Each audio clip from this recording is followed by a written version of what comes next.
TNPSC எக்ஸாம்ல இந்த question ப்ரீவியஸா கேட்டிருக்காங்க. ஏ என்பவர் பிஐ விட 40% கூடுதல் திறமை வாய்ந்தவர். சி என்பவர் பிஐ விட 20% திறமைக்கு உயர்ந்தவர். ஏ மற்றும் பி மற்றும் சி மூவரும் ஒன்றாக இணைந்து ஒரு வேலையை 5 நாட்களில் செய்து முடிப்பார்கள் எனில் அதே வேலையில் 70% வேலையை ஏ மட்டும் தனியே செய்தால் எத்தனை நாட்கள் செய்து முடிப்பாங்க கேக்குறாங்க. ஸோ டைம் அண்ட் ஒர்க்ல இந்த மாடல் சம் கேட்டாங்களா எப்படி குயிக்கா சால்வ் பண்ணாத பார்க்கலாம்.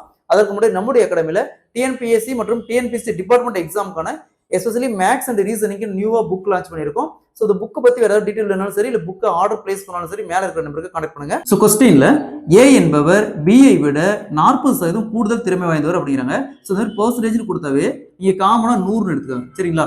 பி 100னா ஏ பாருங்க 140. இப்ப படிச்சு பாருங்க. ஏ என்பவர் பிஐ விட 40% கூடுதல் திறமை வாய்ந்தவர். அடுத்தது சி என்பவர் பிஐ விட 20% திறமை குறைந்தவர். அப்ப 100ல 20 போச்சுன்னா மீதி என்ன வரும்? 80. அப்ப சிக்கான வேல்யூ 80. நெக்ஸ்ட் இந்த 3க்கு அப்படியே ரேஷியோ எடுங்க. அப்படி 20ஆல கேன்சல் பண்ணா என்ன வரும்? 7:5:4. ஸோ என்ன அர்த்தம் இதுக்கு?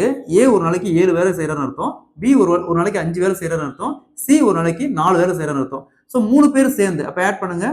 7, 12, 12, 2, 16. 16 இன்ட்டு எத்தனை நாள் வேலை செய்யறாங்க? 3 பேர் சேர்ந்து 5 நாள் வேலை செய்யறாங்க.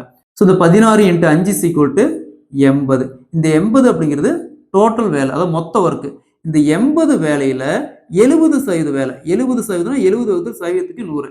இதை ஏ மட்டும் தனியா செஞ்சா அப்படிங்கிறாங்க. அப்ப ஏக்கான வேல்யூ என்னது? ஒரு நாள் எத்தனை வேலை செய்யற? 7 வேலை.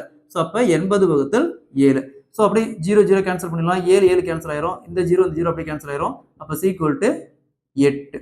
ஸோ அப்ப ஏ மட்டும் தனியா மொத்த வேலையில 70% வேலையை 8 நாள் செஞ்சு முடிப்பாரு. Option D is the correct answer.